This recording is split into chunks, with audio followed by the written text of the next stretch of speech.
Saya akan Asik. menjelaskan tentang asuhan keperawatan pada pasien dengan gangguan sistem respirasi efusi pleura. Yang pertama ada pengertian. Menurut WHO, efusi pleura merupakan penyakit saluran pernapasan. Dari sini pasti. Enggak, apapun kalau mau tidur di situ, ya laptop aja. Di situ aja, di situ. Iya, situ aja. Supaya rekamnya bagus. Iya. Janganlah. Supaya rekamnya bagus, Pak. Menurut WHO, efusi pleura merupakan penyakit saluran pernapasan. Penyakit ini bukan merupakan suatu disease entity, tetapi merupakan suatu gejala penyakit yang serius yang dapat mengancam jiwa penderita. Menurut Smeltzer C. Susan tahun 2002, efusi pleura adalah pengumpulan cairan dalam rongga pleura yang terletak di antara permukaan visceral dan parietal. Secara normal, ruang pleura mengandung sejumlah kecil cairan sebanyak 5 sampai 15 mili. Berfungsi sebagai pelumas yang memungkinkan permukaan pleura bergerak tanpa adanya friksi. Klasifikasinya yang pertama ada efusi transudatif, yaitu cairan pleura yang bersifat transundat. Cairan ini kandungan konsentrasi protein atau molekulnya rendah. Sedangkan efusi eksudat merupakan cairan pleura yang bersifat eksudat, yaitu konsentrasi protein lebih tinggi dari transudat. Etiologinya, penyebab efusi pleura bisa bermacam-macam seperti gagal jantung, neoplasma, tuberkulosis, infark paru, trauma, pneumonia, sindrom nefrotik, hipoalbumin dan lain sebagainya. Patofisiologinya, di dalam rongga pleura terdapat 5 mili cairan yang cukup untuk membasahi seluruh permukaan pleura parietalis dan pleura visceralis. Terkumpulnya cairan di rongga pleura disebut efusi pleura. Hal ini terjadi apabila keseimbangan antara produksi dan absorpsi terganggu, misalnya pada hipernia akibat inflamasi, perubahan tekanan osmotik, peningkatan tekanan vena atau gagal jantung. Dari kejadian tersebut, efusi dapat dibedakan atas transudat dan eksudat. Transudat misalnya terjadi pada gagal jantung karena bendungan vena disertai peningkatan tekanan hidrostatik, dan sirosis hepatik karena tekanan osmotik koloid yang menurun. Manifestasi klinisnya yang pertama ada dyspnea, batuk, dada terasa penuh, sesak nafas, demam, ruang interkosta menonjol atau efusi yang berat, pergerakan dada berkurang dan terhambat pada bagian yang terkena, dan trakea bergeser menjauhi sisi yang mengalami efusi. Komplikasinya yang pertama ada fibrotoraks atau atelektasis, fibrosis paru, kolaps paru, dan edema. Pemeriksaan penunjangnya ada ronsen dada, CT scan dada, USG dada, torakosentesis, biopsi pleura, dan bronskopi.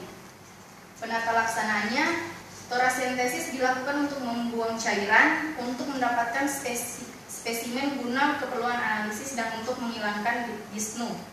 Bila penyebab dasar malignansi, efusi dapat terjadi kembali dalam beberapa hari atau minggu. Torasentesis berulang mengakibatkan nyeri, penipisan protein dan elektrolit, dan kadang pneumotoraks. Dalam keadaan ini kadang diatasi dengan pemasangan selang dada dengan drainase yang dihubungkan ke sistem drainase water seal, atau penghisapan untuk mengevaluasi ruang pleura dan pengembangan paru. Berikutnya, agen yang secara kimiawi mengiritasi seperti tetrasiklin dimasukkan ke dalam ruang pleura untuk mengobliterasi ruang pleura dan mencegah akumulasi cairan lebih lanjut. Yang terakhir, pengobatan lainnya untuk efusi pleura malignan termasuk radiasi dinding dada, bedah plerektomi, dan terapi diuretik. Ini asuhan keperawatan pada pasien dengan gangguan efusi pleura. Yang pertama ada pengkajian. Di dalamnya ada pengumpulan data yang berisi tentang identitas, riwayat keperawatan, pemeriksaan fisik, data biologis, psikologis, dan data penunjang. Diagnosa keperawatannya, pola nafas tidak efektif berhubungan dengan penurunan ekspansi paru-paru atau akumulasi dari udara atau cairan. Yang kedua, nyeri akut berhubungan dengan terangsangnya saraf intratoraks sekunder terhadap vegetasi pleura. Yang terakhir, resiko tinggi terhadap trauma atau henti nafas berhubungan dengan proses cedera dan sistem drainase toraks. Perencanaan tindakan perawatan diambil dari diagnosa 2, yaitu pola nafas tidak efektif berhubungan dengan penurunan ekspansi paru atau afirmasi dari udara atau paru.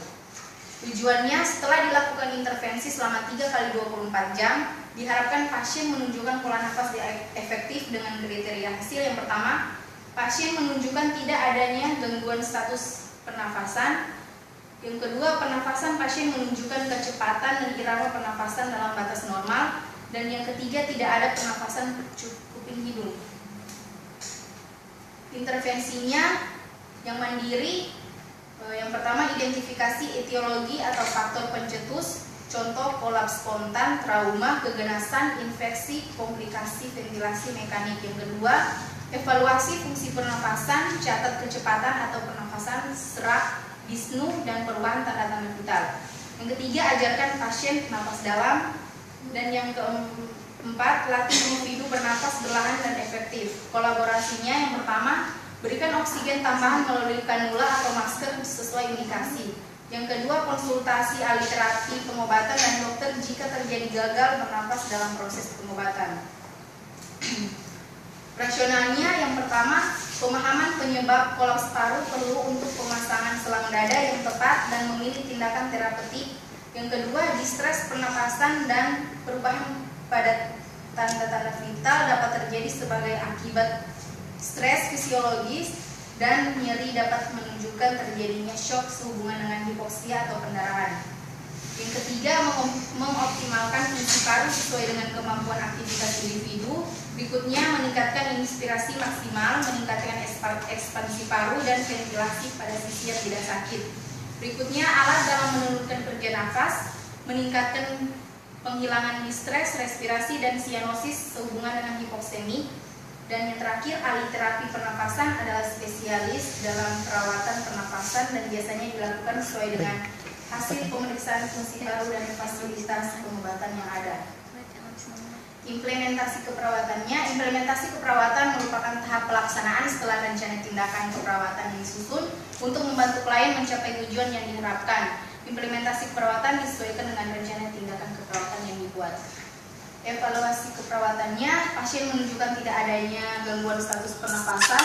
Pernapasan pasien menunjukkan kecepatan dari irama pernapasan dalam batas normal. Berikutnya, tidak ada pernapasan cuping hidung. Berikutnya, keluhan nyeri berkurang, skala nyeri menurun. Wajah klien terlihat lebih tenang, memperbaiki atau menghindari lingkungan dan bahaya fisik. Dan yang terakhir, mengenal kebutuhan atau mencari bantuan untuk mencegah komplikasi. Silakan.